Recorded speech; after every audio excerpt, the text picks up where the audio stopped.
Hey everyone, and welcome to the next edition of the Snapchat. I'm joined today by none other than Cozy Snap. Cozy, we've got a lot to talk about today, so let's dive right in to the season pass card of the prior month, which was Gwenpool.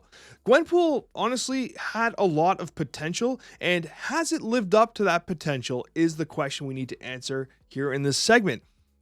Cozy, you came in pretty good on Gwenpool, but I, my friend, was a little higher. I came in at a solid 4. You had some reservations. You were at 3.5, and I talked you into 4. Did I talk you in the wrong direction? I don't know if the jury's fully out on the card even still, right? Like, it's so interesting. First of all, like, Airsham just created chaos in Snap for a while, and like how it's played and stuff. It doesn't work near as much as we thought, like it would Miss Marvel, where it's just like this perfect curve play. I, for one, I'll do the Alex approach. I feel like I see my 3-4 cards down there. I'm like, all right, here we go. Hit Brood, and I just watch it hit my Forge 3 times or 4, whatever. So that is the inconsistency there can be very tough. So she's less flexible in that regard. I enjoy putting her in a fair amount of decks. She's definitely more in the 3.5 though. Yeah. I love what you brought up because this is a thing that I do all the time. And I don't know if other people do this, but like I've been looking away now when Gwenpool is doing stuff. And I do the same thing when playing Hela because like if all of a sudden like a Lady Sif pops out of like X mansion, I'm like, I can't look because if I'm looking at my Magneto, it's going to hit Magneto. And sure enough, Magneto just goes flying. I'm like, no. So like, I don't know what to look at. I feel like the game is like mind tracking me. But I would agree. I think that Gwenpool ultimately falls into the 3.5 range. Statistically not doing bad at all. A 52% win rate, but only 6% meta penetration at the current time of recording. Best decks include the Sasquatch, Mockingbird kind of Mysterio based deck that we've been seeing in and around the meta. But again, that is like a 56, 55, 57% performing deck. Not a meta dominator, legit, but not a meta dominator. And ironically, not being seen in many Surfer decks unless you're bald. Yeah, the bald deck works because it's just like it goes with it all, man. It goes with the boosted power, right? So like every card in there wants the power, every card's okay with it. And sometimes you just don't care if you get that have to play her on 4, which is her biggest detriment. I think looking at the cards you have in hand and then looking at her, you're like, well, I'm just gonna play Absman after the Brood, or I'm just gonna do this on 5 and 6, or you know what I mean? I think that's her biggest hurdle. Yeah, I've been thinking about a couple things with Gwenpool. This might be a little random, but A, is she wearing shin pads? And B, is this a moped she's on? Definitely a Vespa. Definitely a Vespa moped. The shin pads, I think those are really, really big boots. The last time I thought about a Vespa was like that movie was like Silencio Cozy. You know what I'm talking about? What was that movie that yells Silencio all the time? Oh, see, I thought you were referring to all the dreams I have of me and you running through Italy on a Vespa. That's right. That's right. It's the movie I'm referring to is Luca, for those that would be interested. Yeah, Silencio Bruno is what he yells all the time. So but anyways, I don't know how the hell we're talking about this now. Yeah, screw the dream, guys. Don't worry about it. It's okay. Yeah. I think it's just we're just daydreaming at this point. We are. Cozy, thoughts on Gwenpool as we move on to the next card? Do you like her? Yeah, I think it's fine. I think it's not one that you like regret getting. She's tougher to buff. Like I don't know if 4/7 will happen or anything like that. But I don't. I think she'll age okay. I do. She'll probably age okay. This feels very similar to what Scar felt like, where you're like, this card's fine. It has places to go, things to do. And then as more cards came out, so you're like, oh, hey, this is a Scar card. Another Scar card comes out. Mockingbird gets changed. That's another Scar card. And all of a sudden, like, Scar's like finding its way into a bunch of different decks, right? This card's not far off from being quite legitimate. It's not quite hitting our expectations, but it's not failing either. We're bound to find, there's bound to be cards that come out that she'll love. They're bound, there's no question about it, whether it's new versions of Brood and whatever. I think one good example is Scarlet Spider. Makes an exact clone of himself. Like there's going to be cards like that definitely are fine to play with Gwenpool. So again, it will age okay. The thing that it's caught me multiple times when making Gwenpool-based decks is Shuri just more effective at times, right? And I saw that in like the Nimrod-based experimentation. But ultimately, as we said, it might not age like fine wine, but it's gonna age okay. It'd be not like fine wine, just cheap wine. Yeah, like some gas station wine. Cheap wine, boxed wine. It's gonna age like boxed wine. Costco wine, yeah. Yeah, exactly. But a card that aged better than expected, and by aging it only took about a week, was Hydra Bob. It came out the same week as Gwenpool. It ran a win rate in the low 40s, which is actually surprising, a 1-4 stat line. But now it got buffed up to a 1-5. So our original our original kind of stats, you went 2.5 to 3 range, which obviously I think that's slightly high. But with the buff, I would make the argument this is definitely a 3-star card. Like I played unironic Hydra Bob decks, and I'm like, I don't really see the downside here. Yeah, you snap, he moves, but A, I can use that to my advantage. B, he's just a 1/5 that's not actively trying to stab you in the chest the way Martyr is. I don't know, man. I actually think Hydra Bob's probably being slept on. And we do have one deck, which is the Gilgamesh Zoo deck, where it's running a 56% win rate. So honestly, it's not crazy. I think he is for sure, for a few reasons. So first of all, I could fortune tell I knew it was going to be a 1/5, right? That's how I knew. I think 3 was fine, and my case behind it was the value. I think 1/5, first of all, is probably a bug. Deadpool's Diner does not move them, so you just have a 1/5, period. Yeah. That's crazy. That's awesome. That's value. That is weird. Yeah. I was expecting the opposite to be true. I thought he was going to be bouncing all over the place. Same, bro. And I guess maybe they didn't do that because Craven or whatever. Like maybe, I don't know, it just was going to go too crazy or something. However, and then Marvel Boy on top of that, which we just talked about, why I think 1/5s are going to be cracked under Marvel Boy. So I am fine with him being 3. Shout out to Second Dinner for calling out right before they did nerf him, like, now's your last chance. I wish they would have done that even sooner because I think some time zones missed out and stuff. Don't be kicking yourself if you didn't get Hydra Bob, but I do think if you go all in with Marvel Boy, he'll be a nice addition. Yeah, this is like the most replaceable card on the planet. Like, let's be honest, right? So you're like, oh, I don't have Hydra Bob. My Zoo deck is dead. I was like, well, there's like 9 other cards you can put in Relax. 90, but he is better than expected. And hopefully, like, we don't know when they finalize their OTAs, but if they can finalize their OTAs on a Monday and announce it on that Monday, give 24 hours notice, that's cool. But the fact that they tried to give the 24 hours notice, or actually it ended up being an hour notice, was good. But I will mention, though, Hydra Bob's current play rate is under 1%. So almost no play whatsoever, only being seen really in one deck. And only doing marginally better is Ajax. Ajax at 2% of the meta. Cozy, I'm actually sad. This is the only sub 50% win rate card of the season in Ajax there, who you've scrolled past like 4 or 5 times. This is watching Cozy try to find cards sometimes is remarkable, because I know everyone who's watching has already located it, but Cozy's the only one on the planet who has it as he scrolls by it 5 or 6 times. But Ajax, more disappointing than Cozy's ability to identify cards scrolling through his collection, running a 49% win rate. Is that worse than you expected? I'm a failure, for sure. I feel that. I just tell myself that in the mirror. You wake up, you're a failure, and then I move on because the expectations can only go up. Ajax, have you played with Cassandra? I have not played Ajax with Cassandra yet because I have a very specific deck that I've been playing for my bubs that I've been crushing with. And it's like, you know when you got a deck that you're like, this is too perfect. It's working so good for the meta right now. I love it so much, and you don't want to screw with it. That's what I've been doing. I got like one Cassandra Nova deck that I'm so confident in that I've been having so much fun with. I haven't actually played much Ajax, but in my experience, he's been kind of poo. But he's had moments where, like, in a couple lists with Hazmat, he does put up some serious numbers. All power. Yeah, I think the problem is like, in a perfect world, you play Cassandra on 3. It goes 3 turns. They played 3 of those cards. Then you have a 5/10 Ajax if you did nothing else. So like 5/10's not bad. Let's get it straight there. But yeah, he's just at the end of the day, you're playing with fire. I've said it before with the Ronin to the Devil Dinosaur comparison. It's just awkward in the way that you have to get that power. There's so many easy ways to achieve that. Yeah. And I mean, maybe in the future, as more cards are added to the game with like toxic style abilities, he gets better, right? It wasn't until like Annihilus came to play where Sentry's like, why would this card exist? Why would anyone want to play Sentry? Then all of a sudden he's like one of the top cards in the game getting nerfed, right? So Ajax might be one of those cards that once again needs to age like boxed wine, but hopefully it doesn't age like milk. Hazmat becoming an activate card would make him great. Oh my gosh, you just stole a question from the mailbag. I can't believe it.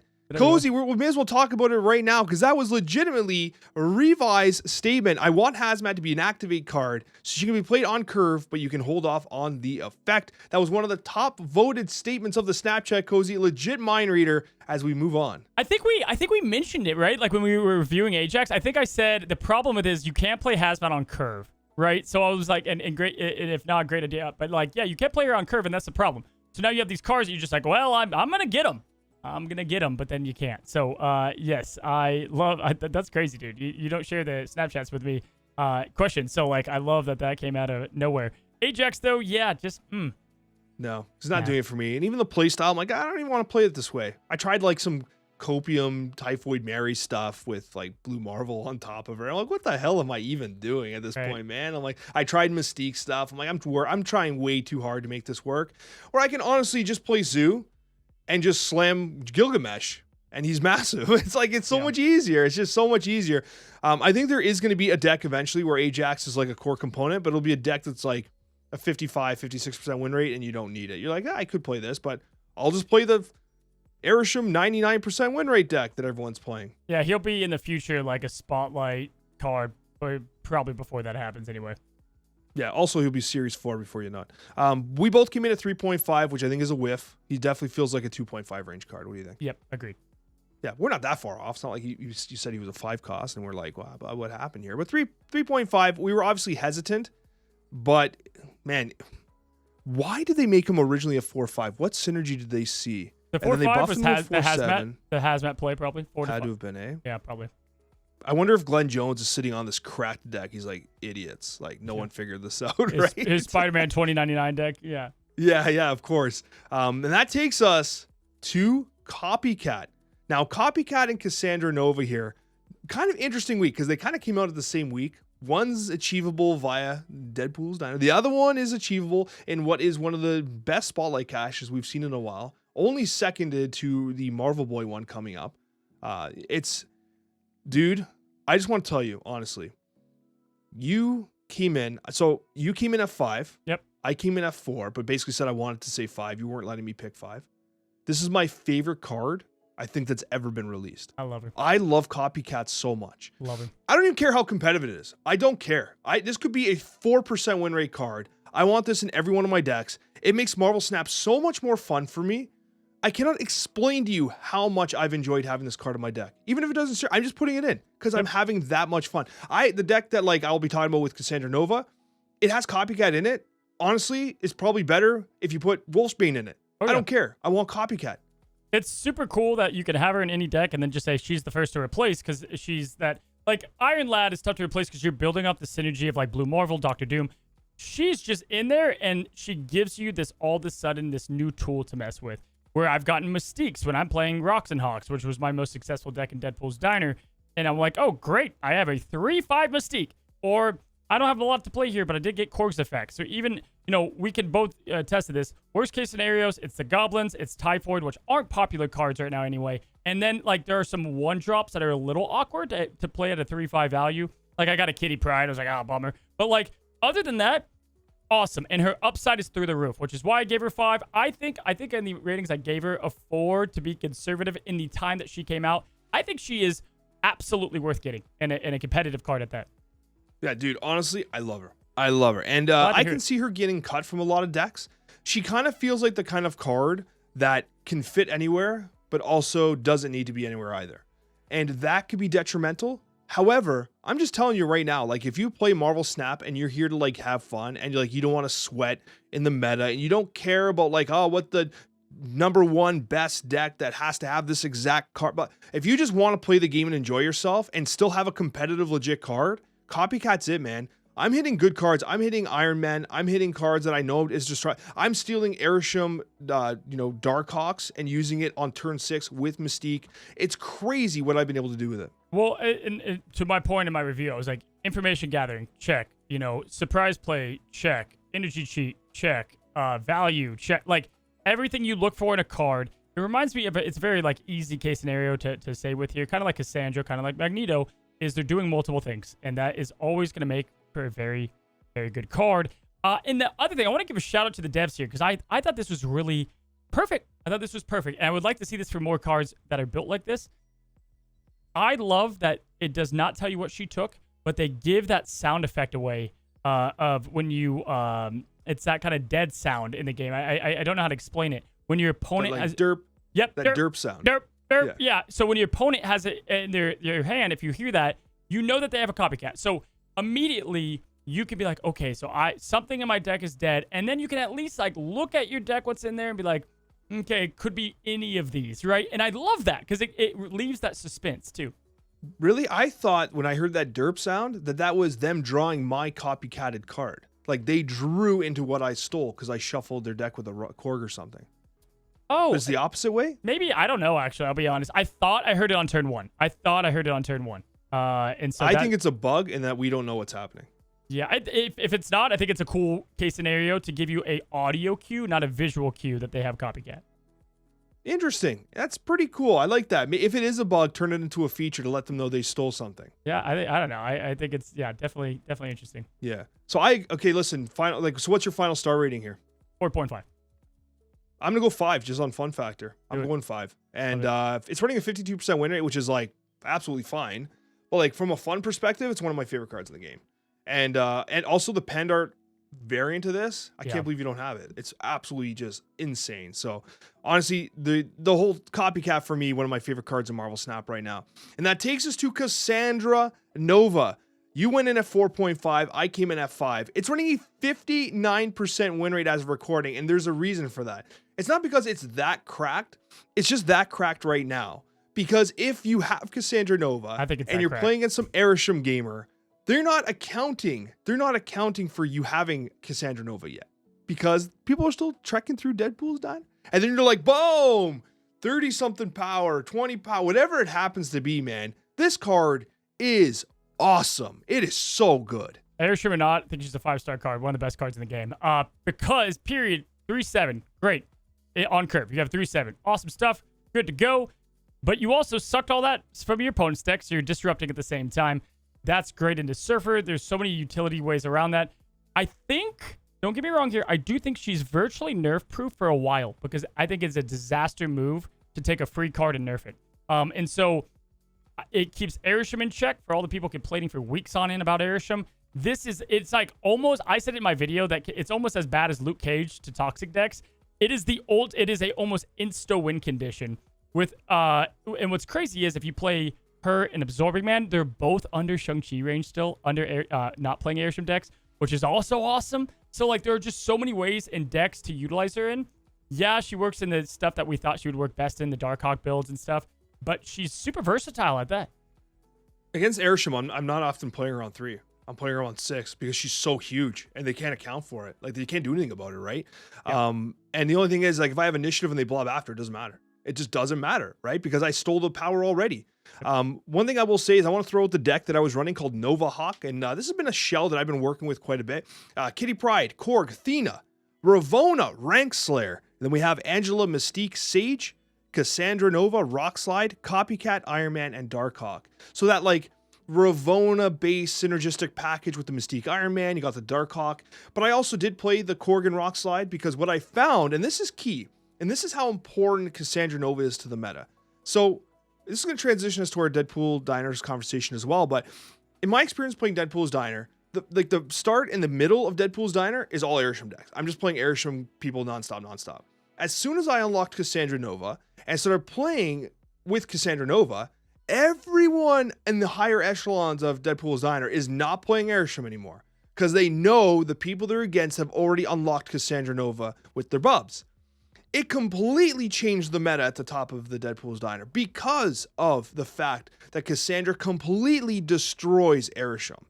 And so if you're frustrated about Airsham's play right now, this is a massive release valve for it. And you're going to put up insane power. And even if you're not against an Airsham gamer, right? You play Korg on turn 1.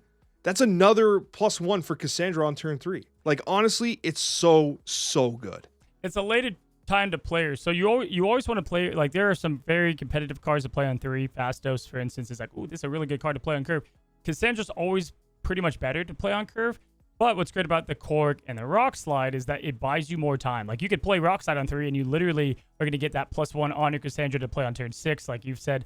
When I was doing, everyone and their mother was dumping on Deadpool's Diner, and I thought I'm going to try to do a free-to-play kind of style of it and see how far I can get. And I went back to the roots because it was all Airsham. I knew Darkhawk was competitive. How do I build a deck that's competitive that doesn't completely rely on him? And in the video, immediately, first thing I said is, hey, Cassandra's going to just be in this deck. Period. Done. No problem about it because you just have all this synergy going together. Copycat and Cassandra have synergy because they both like also Korg and the Rock Slide, which is also interesting. And what's cool is you have, just like Darkhawk, you have Subterranea that you love when your opponent gets Subterranea. Triskelion keeps a card in their deck, right? Outside of them two, you have Black Widow, which is also going to stop them from drawing a card, and you can play that above that. There's just all that synergies there. It happens to be with one of the best decks in the game already, one of the best cards in the game in Darkhawk. And let me say that we'll talk about Deadpool's Diner, but I want to just say, if you have like only like 40,000 bubs right now, it does start to duplicate so fast. So play out the event, and with that, let's talk about the release, bro, and let's talk about where it's at now. Yeah, for sure. So Deadpool's Diner. Before we actually move on to Deadpool's Diner, we got to do our 1 through 5 ranking. We forgot 5. Last month. We forgot Cersei altogether, and people were like, "Bro, what are you doing?" So okay, we got Gwenpool, Hydra Bob, Ajax, Copycat, and Cassandra. Cozy, who is your number 5? 5. I was ready to fire from the top off. Number 5. Name him again. Sorry, I'm already I've lost him. You're already moving on, eh? Mentally, we got Hydra Bob, Ajax, Gwenpool, Copycat, and Cassandra Nova. God, it's just, I guess Ajax. I guess at 5. Yeah. Yeah, I lean Ajax 5. Would you say 4 Hydra Bob? Of course. Okay, Gwenpool 3. Yep. And then we have Copycat, Cassandra Nova. How do you rank them? Yeah, Copycat's super fun, but it's Copycat than Cassandra. Cassandra's the best card this month. Yeah, I think Copycat for me is my personal number 1. Like when we talk about favorite cards, Copycat's mine. Cassandra's more powerful. I mean, shout out to Second Dinner for making that the free card, right? The free card achievable this month. And that takes us to Deadpool's Diner. Now, Deadpool's Diner, this has been a very contentious topic in the community. We both did review videos, and that was kind of like first impressions, first day type stuff. And it was interesting how do I explain this? I made a conscious choice to like sleep on my thoughts on Deadpool Diner. Be like, you know what? My initial experience was somewhat negative. I basically got in there. People were like, there was like 1,500 people in Twitch. I was like, let's go. They're snapping all over the place. We're snapping like crazy. I dumpstered out of the first match, and it's like, hey, you want to buy some bubs? You need more bubs. And it's like, or you got to wait an hour. And I was like, no, what am I going to do? Right? Like I have 1,500 people. Of course I got to keep buying in. And then I realized something, Cozy. And it was something that you said to me. It was something that you said to me because we were talking. You said, I don't think it's meant to be speed rushed. Right? Like speed rushing the Deadpool's Diner, I don't think is the intention. And that was like an epiphany moment for me. It was like an epiphany moment. And I realized that if I were to play slow and steady, play one table under, accumulate those bubs, and allow that snowball to start occurring over the course of this week or two that the event's running, suddenly the event makes much more sense. And suddenly you start to unlock those rewards at pretty regular intervals, and the ability to get additional bubs increases as well. So Cozy, I'm curious of what your initial impressions were of Deadpool Diner. Yeah, so I made a Twitter video. I made it very apparent in it. For one, I'll say I think Deadpool's Diner is going to make everybody a better Snap player. It teaches you much better. When you're 68 and you could possibly win a game, you're going to just snap because you go down to 67. It's not a big deal. This is a lot more punishing. When it comes to a game mode, it was an absolute, and they know this, I've said it to the developers in private messages on Twitter, it was an awful decision to make a game mode that has so much excitement that punishes you for things that could go wrong, especially in a game that's supposed to be fun like Snap. That is, you have, my example is always the Peak, or just another example, you're playing a Destroy deck, and it's Death Domain and Murder World, and you're sitting there with not a Destroy deck, and it's like, okay, that game was chosen for you to lose almost, right? And then it's like, hey, you're locked out for 6 hours or whatever. And that was such a bad, especially when they made Conquest free in the Proven Grounds. They had just such a great example there, and I called that out immediately. And I will say this, bad execution, first impressions are so important. They whiffed there. Super fast turnaround time. Don't know how they did that quickly. And hats off to them for making a mode to be able to get your bubs back if you choose to play the game as it should be. It's a new game. You want players playing your game. I was very adamant about that. But as I said, even on day one, I thought the core gameplay was there. I think life is better with stakes, period, in discussion. I was doing 25 million stake rounds, and I was sweating. Like, good gosh. I think there are some things they need to work out. I think there's some stuff with bots. I think there's stuff with the auto snapping, with visual or audio cues. That core needs to be reworked a little bit in some ways. I also want to just say this, and I told them this. To me, they have a very passionate both player base and creator base where we would have been welcomed. We would be happy to give them feedback. I did not know a thing about the diner till it came out.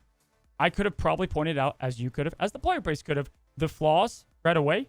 But also with that, how to play, the marketing, what you should do. Whoa there, cowboy. Have a funny Deadpool video saying, all right, you don't want to go too crazy with the bubs here. This is why. Or, hey, play maybe the dish before that. Build up your bubs because there's a bub smart that once you get that, it starts to be a lot easier to get the refill easier and it's more rewarding, right? Just so those things address, because new players are coming to the game and or returning players that need to know how it goes, right? You are absolutely correct with everything you've said. They definitely deserve credit for how fast they hotfixed the cereal table. It would have been easily remedied if each player would have started with a starting allotment of bubs that would have allowed a couple of losses at that first table, right? They basically allotted just enough for if you lost once, you were knocked out right away, which is kind of crazy. But the modification they've made now does allow them to continue playing, which is perfect, right? The other thing you touch on is incredibly important. First impressions are everything. The first impressions of Deadpool's Diner was incredibly negative. It was very convoluted on how it was working. I was in the mode, it was snapping like crazy, and we weren't used to these bubs as a currency, so it was hard off the top to really understand how much you were paying in any given stakes. It's like, if you saw that you were at 64 cubes, you would get what that meant. You know what I mean? Like, you're like, that's 64 cubes, man. I'm not staying in this game, but it's not 64 cubes. There's these new currency, these bubs. So the presentation, I think, was where this mode fell short. And here's a great example, right? With the presentation, small things to make this mode feel more unique. I think the map should have been a table. Imagine like a white tablecloth instead of like that asteroid in space, a white tablecloth. You're playing on a table, right? Like as if like there's like a drink and a coffee at the side instead of having the snap, snap, snap sound, right? And it shows your bubs too, like right there. So you like you're looking at you're not going to go to Vegas and bet money you don't have, like, you know what I mean? So like you can see the money you have. And I agree, I'm glad you brought this up, like this small gripe, but the UI, like I was expecting some killer music too. Yeah. Like, the immersion. And even like the snaps, instead of just snap, snap, snap, use all the Deadpool quotes. Get your Deadpool voice actor who did a great job. Be like, bad bubs, good bubs. Say like bubs up, maximum effort when you get to max bubs and stuff like that. Like have the Deadpool voice saying it. Instead of doing like it would have added so much extra flavor.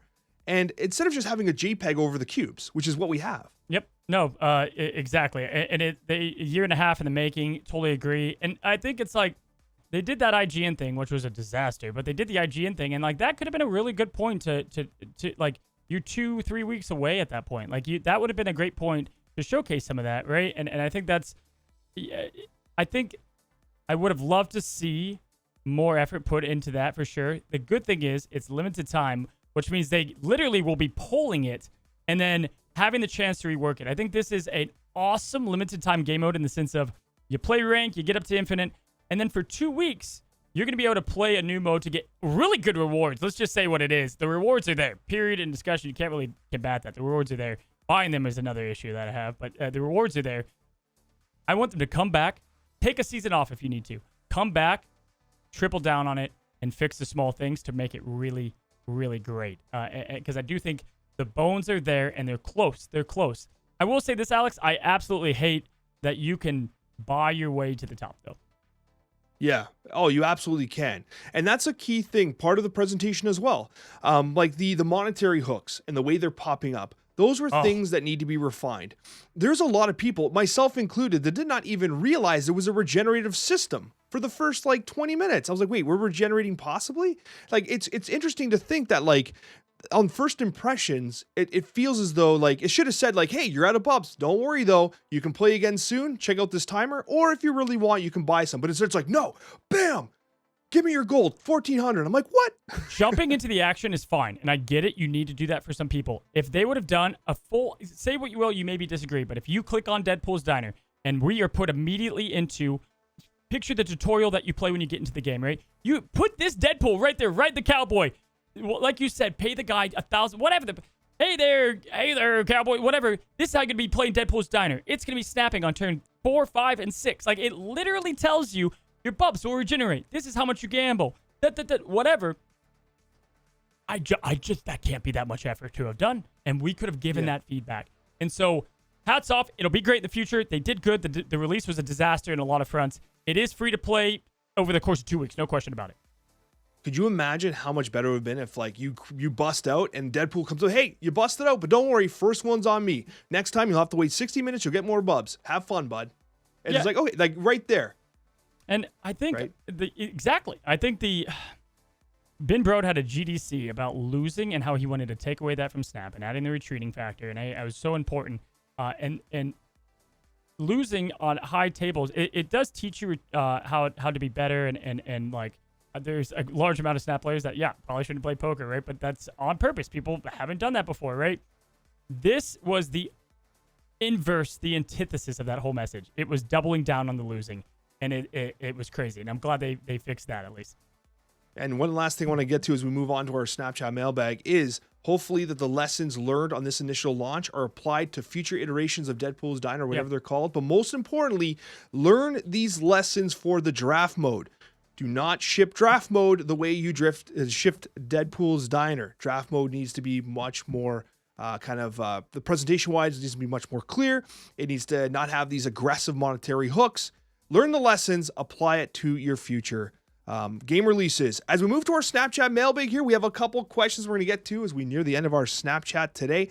The first one, and this is kind of like, I'm just interested in your comment, Cozy, because we get a lot of interaction about Airsham, which was the key topic of last week. And this one comes from the Scotty. And Scotty said, I must admit that Airsham has totally saved this game for me. I've played more last month than I have ever since launch. Playing the same 12-card decks over and over again was so incredibly boring, and the absolute chaos that ensues with every Airsham game is genuinely fun. Mirror matches are no longer a pain, and I never feel like I'm out of a game because I don't know what's coming next. This is also the first time I've ever had fun playing Conquest, and I've put more time into that than I ever have. Yeah, I mean, and now with Cassandra Nova, you can feel good about doing it too. I think it's going to be a much more even playing ground, and you're going to have to think about some of the ways you play. It now has a card that directly counters it, so I think moving forward, Airsham's not going to be as much as a problem, and I'm glad because it is a really fun way to play the game. Yeah, and you know what? It's great to see that other people are experiencing positive vibes with Airsham, despite its insane meta share, but hopefully, as Cozy mentioned, Cassandra Nova is going to mitigate that. As we move on to Mike E. Pro. Mike E. Pro says, it's always the 5-cost cards played on turn 4 that cause the most frustration in any given meta. Do you think that adding on turn 5 would make them fairer? For example, Doc Ock on reveal. On turn 5, pull 4 cards from your opponent's hand. This is similar to the original Leech, I believe. The original Leech nerf did exactly this, Cozy. And Magic and whatnot. In the future, I think they can hold on to that. I don't think that's a bad idea. I think, again, we have those answers probably addressed right now with Cassandra for the most part. But, yes, I think that's definitely a way to control a good release valve on some of these, That's fantastic. And our final question of the day comes from Cloud7 Strife. And this is not even a question. It's a fantastic suggestion. Second dinner. Perk your ears and listen to this. The Spotlight variant should come with a special border for the card and not an avatar to show that it was like a first edition of the card. Yeah, dude. Let's see it. What a great idea. Imagine that, a special border for first edition. That's a great idea, Cozy. Dude, and now that borders are kind of like, you get them from the Deadpool's Diner, you get them from like you get the packs or whatever. It's like they're like, what? Yeah, throw them in there. Throw it in there. Throw a purple and yellow like the avatar, whatever the heck it is. Right? I like it. I do. And while you're throwing that in, throw in your review on the podcast platform of your choice. We really appreciate you guys. Thank you so much for watching this episode of the Snapchat. And until next time, happy snapping.